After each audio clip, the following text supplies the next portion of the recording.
अध्यापक भर्ती का ऑफिशियल आपका नोटिफिकेशन आ गया है। तो यहाँ पर देख सकते हैं काफ़ी दिनों से, क्योंकि बहुत सारे छात्र वेट कर रहे थे कि आखिर एग्ज़ाम डेट भी आ गया है, तो आखिर कब तक फॉर्म भरा जाएगा। तो आइए, उन छात्रों के लिए बहुत बड़ी खुशखबरी है। तो यहाँ पर देख सकते हैं टोटल जो रिक्तियों की संख्या है, विज्ञापन संख्या 26/2023 शिक्षा विभाग बिहार के अंतर्गत विद्यालय अध्यापक के कुल यानी आपका सीटों की संख्या अगर देखा जाए तो 1,70,461 यानी टोटल सीट कक्षा वर्ग 1 से 5 हो या आपका 6 से 9 कोटि जो भी है 11 से 12, इन सारे के लिए टोटल सीटें मिलाकर 1,70,461। तो इसमें हम सारा कोटिवार देखने वाले हैं और आपको सिलेबस के बारे में भी क्या महत्वपूर्ण जानकारी इसमें रहने वाली है, सारा वीडियो अंत तक आप अवश्य से देखें। तो यहाँ पर अगर आप देखेंगे तो वर्ग 1 से 5 तक के लिए अध्यापकों की ड्यूटी आरक्षित, अनारक्षित, महिला, आर्थिक रूप से कमज़ोर, आर्थिक महिला, इस तरह से सीटों का विभाजन किया गया है। तो यह आप यहाँ से देख सकते हैं। जो भी है विषय, जो भी आपका सामान्य वर्ग के लिए टोटल सीट अगर बात किया जाए, अनारक्षित में 15,947 सीट है, वहीं महिला वालों के लिए 16,040। इस तरह से यह सीट का विभाजन किया गया है। और वेतनमान आपका क्या मिलने वाला है, यहाँ पर देख सकते हैं। श्रेणी एवं सेवा शर्त जो भी है आपका अराजपत्रित होगा। वेतनमान आपका 25,000 मूल वेतन होगा। उसके बाद जो भी आपका DA है, TA है, वह सारा मिलने वाला है। एक बात महत्वपूर्ण जानकारी है यहाँ पर जो आप लोग के लिए, क्योंकि यहाँ पर देखिए एक बात दर्शाया गया है कि परीक्षा म्यान अवधि को बिहार सरकार के आप देखेंगे तो परीक्षा म्यान जो भी आपका है 2 वर्ष की अवधि होता है। तो यहाँ पर देखिए यह बताया गया है योगदान की तिथि से 2 वर्ष की अवधि परीक्षा या मान अवधि मानी जाएगी। जो कि परीक्षा अवधि आपका संतोषजनक नहीं होता है तो 1 साल बढ़ाया जाएगा। उसके बाद भी आपका संतोषजनक नहीं रहता है तो आपको क्या किया जाएगा, वहाँ से निकाल दिया जाएगा। तो इन बातों का आप अवश्य ख्याल रखें कि 2 साल आपकी जॉब काफ़ी ज़्यादा अच्छी से गुजरने वाला है। अब आ जाती है बात 9 से 10 वर्ग वालों के लिए आखिर सीटों की संख्या।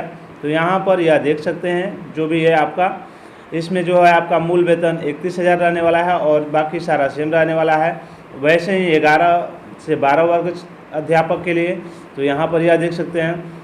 तो इसमें आपको जो भी है मूल वेतन 25,000, 32,000 इसमें रहने वाला है 11 से 12 वाले में। तो अब बात आ जाती है आपका इन सब सारी बातों के लिए क्या क्या महत्वपूर्ण है। तो विद्यालय जो भी है आपका 1 से 5 तक के लिए योग्यता क्या रहने वाला है। तो 1 से 5 तक के लिए यहाँ पर योग्यता देखिए बताया गया है, क्योंकि देखिए सारी जानकारी आप लोग के लिए महत्वपूर्ण है। इसमें सिलेबस क्या रहने वाला है, तो यह हम सिलेबस के बारे में भी बात करेंगे। तो आपका न्यूनतम 50% अंकों के साथ उच्चतर माध्यमिक अथवा इसके समक्ष एवं प्रारंभिक शिक्षा शास्त्र से डिप्लोमा होना चाहिए। चाहे कोई भी नाम, डिप्लोमा का आप कोई भी नाम देख सकते हैं। वही अगर आप 45% अंक के साथ उच्चतर माध्यमिक भी हो और प्रारंभिक शिक्षा शास्त्र से द्वितीय वर्ष डिप्लोमा, चाहे कोई भी नाम दिया गया हो, या आप सीटेट यहाँ देख सकते हैं मान्यता प्राप्त मानदंड अवधि 2002 के अनुसार पास किए हैं। तो इस तरह से आपका अध्यापक कोटि के लिए 1 से 5 के लिए रहने वाला है। और सभी में आपका सीटेट और BEd DLED जो भी है आपका यहाँ से आप अनिवार्य रहने वाला है। वैसे ही आपका जो है 9 से 10 वालों के लिए है और 11 से 12 वालों के लिए है, अलग अलग यहाँ पर रखा गया है। अब आपका जो भी है 11 से 12 वालों के लिए पद पर नियुक्ति है तो विषय निम्नलिखित होंगे।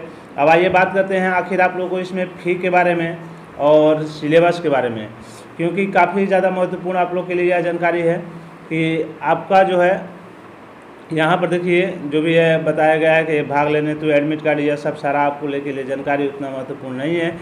आयु सीमा की अगर बात किया जाए तो आयु सीमा इसमें सभी पदों पर नियुक्ति हेतु न्यूनतम एवं अधिकतम उम्र सीमा जो भी है आपका कटअप तिथि यानी 1/8/2023 होगी।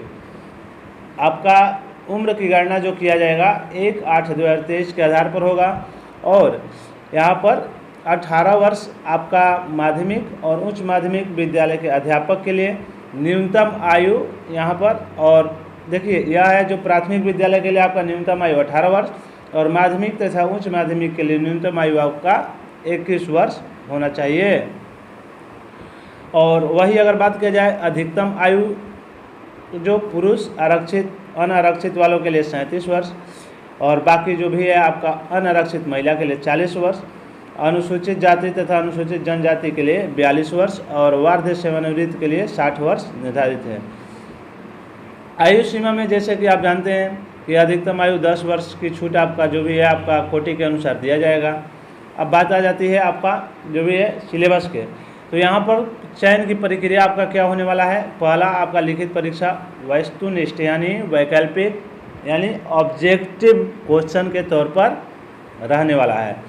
तो यहाँ से अगर आप देखेंगे तो भाषा अर्हता में जो भी आपका एग्ज़ाम का पैटर्न रहने वाला है, लिखित वस्तुनिष्ठ विषय सामान्य अध्ययन, यह सब सारा विषय है। प्रश्नों की संख्या क्या रहेगा, क्योंकि काफ़ी ज़्यादा आप इसी में डूबे हुए हैं कि आखिर आपका सिलेबस क्या रहने वाला है।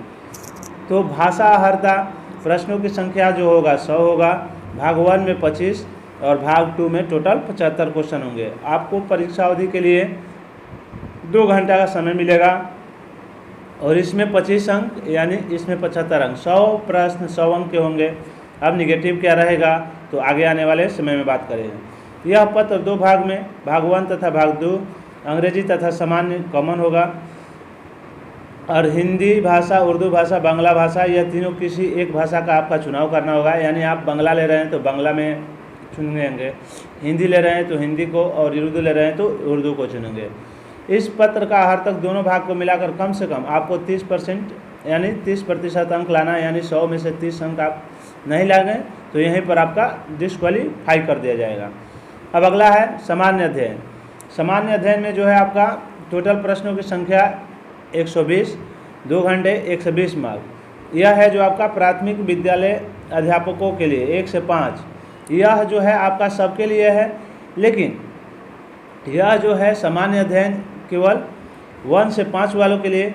इसमें आपका प्राथमिक स्तर का गणित, मानसिक क्षमता परीक्षण, सामान्य जागरूकता, सामान्य विज्ञान, सामाजिक विज्ञान, राष्ट्रीय आंदोलन, भूगोल, ये सबसे संबंधित प्रश्न पूछे जाएंगे। और सामान्य अध्ययन के पत्र प्रश्न प्राथमिक विद्यालय के पाठ्यक्रम SCERT से संबंधित होंगे, लेकिन इसका स्तर उम्मीदवार हेतु निर्धारित न्यूनतम अर्हता के आलोक में होगा। यानी जो भी है आपका 1 से 5 वालों के लिए यहाँ पर आपका प्राथमिक स्तर के गणित पूछे जाएंगे, मैथ पूछे जाएंगे, साइंस पूछे जाएंगे, भूगोल पूछे जाएंगे, ये सब सारा प्रश्न पूछे जाएंगे। GK हो गया, रीजनिंग हो गया, मैथ हो गया, ये सब सारा कॉमन पूछने वाला है। अब वही आ जाती है बात आखिर 9 से 10 वालों के लिए, तो यह भी है आपका 120 प्रश्न, 2 घंटे 120 अंक। माध्यमिक विद्यालय, यह पत्र 2 भागों में, यानी देखिए यहाँ पर जो है आपका मात्र एक ही भाग में 1 से 5 वालों के लिए।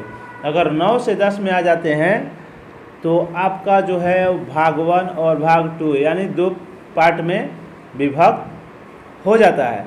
अब आ जाते हैं तो बात आखिर क्या रहने वाला है। तो भाग 1 अध्ययन में, भाग 1 में आपका प्रश्नों की संख्या जो है 180, प्रश्नों की संख्या 80, भाग 2 में प्रश्नों की संख्या 40, यानी टोटल तो प्रश्न 120 ही रहेंगे और इसमें 80 और 40। अब यहाँ पर एग्ज़ाम का पैटर्न आपका बदल जाएगा। देखिए यहाँ पर बताया गया एक विषय पत्र है, उम्मीदवार द्वारा इन पत्रों में से किसी एक पत्र का चुनाव किया जाना। यानी जो हिंदी उर्दू, वहाँ पर हिंदी उर्दू बांग्ला था, यहाँ पर बहुत सारे भाषा हो गए, हिंदी हो गया, उर्दू हो गया, बांग्ला, अरबी, संस्कृत, फारसी, अंग्रेजी, विज्ञान, गणित, इनमें से किसी एक को आपको चुनाव करना होगा। वही अगर बात आ जाती है पत्र माध्यमिक विषय के जो भी है आपका विद्यार्थी NCERT, वहाँ पर जो है आपका SCERT, यहाँ पर NCERT से प्रश्न पूछे जाएंगे। और आपका इसमें क्वेश्चन कहाँ से होंगे तो माध्यमिक स्तर विद्यालय से संबंधित होंगे, लेकिन इसका स्तर उम्मीदवार हेतु निर्धारित न्यूनतम अर्हता के आलोक में होगा। और इस तरह से आपके प्रश्न गणित, साइंस जो भी है आपका वहाँ पर 1 से 5 वालों के लिए ध्यान रखें, 1 से 5 वालों के लिए आपका SCERT के पैटर्न पर प्रश्न पूछे जाएंगे और 9 से 10 वालों के लिए आपका जो प्रश्न पूछे जाएंगे NCERT के, वही अब आ जाती है 11 से 12 वालों के लिए। इसमें भी बहुत सारे आपके भाषा है, उसमें से आपका एक चुनाव करना होगा। यहाँ पर देखिए सारे बार मैथिली, मगही, जितने भी सारे सब्जेक्ट हैं वहाँ से आपका, लेकिन प्रश्नों की संख्या 120, 80 और 40 के रेशियो में होंगे। आपका केवल एग्ज़ाम के जो भी है स्तर बदल जाएंगे। यहाँ पर भी एनसीईआरटी से प्रश्न पूछे जाएंगे, जैसे कि physics, chemistry, math, bio, science, reasoning, GK, GS सारे प्रश्न पूछे जाएंगे। तो एक बात हम आपको फिर से कंफर्म करा देना चाहते हैं कि जो आपका 1 से 5 वालों के लिए है उसमें आपका एससीईआरटी से प्रश्न पूछे जाएंगे, और उसमें आपका 3 सब्जेक्ट का पेपर 1 भाग 1 में आपका 3 सब्जेक्ट में से किसी एक का चुनाव करना है। वही अगर आप हिंदी, उर्दू, बांग्ला में से किसी एक को सब्जेक्ट को सिलेक्ट करना है। और भाग 2 में जो भी है आपका गणित, साइंस, इससे संबंधित एनसीईआरटी पैटर्न पर प्रश्न पूछे जाएंगे। वही अगर आप 9 से 10 वालों के लिए बात करते हैं तो इसमें आपका हिंदी, मैथिली, ये सब सारे भाषा इसमें आ जाते हैं। उनमें से आपको एक का सिलेक्ट करना है। और बाकी आपका भाग 2 जो होगा उसमें भाग 2 में आप एनसीईआरटी से प्रश्न पूछे जाएंगे, क्योंकि बीपीएससी के चेयरमैन आप लोग को इससे पहले भी कंफर्म करा देना चाहते हैं कि बीपीएससी के चेयरमैन साहब बोले थे कि मेरा प्रश्न पूछने का पैटर्न कुछ अलग होगा। यानी आपका एनसीईआरटी से आपका मानसिक क्षमता का जांचने का, यानी उनका प्रश्न पूछे जाएंगे आपसे। लॉन्ग क्वेश्चन भी पूछे जा सकते हैं, स्टेटमेंट टाइप के भी क्वेश्चन पूछे जा सकते हैं, क्योंकि इन बातों का ध्यान बीपीएससी के चेयरमैन साहब पहले ही करा चुके हैं। तो आप उसी के अनुसार से अपना तैयारी करते रहें। 11 से 12 वालों के लिए ऐसे ही आपको चुनाव करना है। तो जो भी है साक्षरता, इसमें साक्षरता नहीं लिया जाएगा, क्योंकि मेगा सूची कैसे बनेगा आप ये भी देख सकते हैं। मेगा सूची बनेगा लिखित परीक्षा के परिणाम के आधार पर आयोग सफल अभ्यर्थियों की औपबंधिक मेगा सूची तैयार करेगा। लिखित परीक्षा वस्तुनिष्ठ के कुल प्राप्त अंक समान होने की स्थिति में उम्र की शिथिलता दी जाएगी। जिसका उम्र ज़्यादा होगा उसका चुनाव किया जाएगा। और अधिमानता प्रकाशित विज्ञापन के आलोक में अधिक अध्यापक के पदों के लिए आवेदन की स्थिति में आपका जो होगा निर्धारित शैक्षणिक योग्यता एवं उम्र के अनुरूप ही संवर्ग की प्राथमिकता दी जाएगी। ये सब सारा बताया गया है। और जो भी है आपका अन्य निर्देश केवल अभ्यर्थी नियमावली, यहाँ पर देखिए एक बात है, कोई अभ्यर्थी इस नियमावली के अंतर्गत अधिकतम 3 बार परीक्षा में भाग ले सकेंगे, क्योंकि आप पहला बार यानी 3 बार अधिकतम परीक्षा में भाग लेते हैं और सफल होते हैं तो आपका चयन किया जाएगा, नहीं तो आपका चयन नहीं किया जाएगा। जो भी है आपका कोटि कोड क्या रहने वाला है, अनारक्षित के लिए 1, अनुसूचित जाति के लिए 2, अनुसूचित जनजाति के लिए 3, अति पिछड़ा के लिए 4, पिछड़ा वर्ग के लिए 5 और पिछड़ा वर्ग महिला के लिए 6 और ईडब्ल्यूएस वालों के लिए आपका 7 आपका कोटि कोड आप अवश्य भर लें। तो इस तरह से यह सब सारा जानकारी आप लोग के लिए महत्वपूर्ण था। बाकी आप PDF फाइल भी प्राप्त करके अपने से पढ़ सकते हैं। तो फिर भी अगर आपको कोई डाउट लगे तो आप कमेंट के माध्यम से बता सकते हैं। तो आशा करते हैं आप लोग के लिए वीडियो हेल्पफुल लगा होगा। तो चलिए इसी तरह के अन्य महत्वपूर्ण वीडियो के साथ मिलते हैं नेक्स्ट वीडियो में। तब तक के लिए धन्यवाद।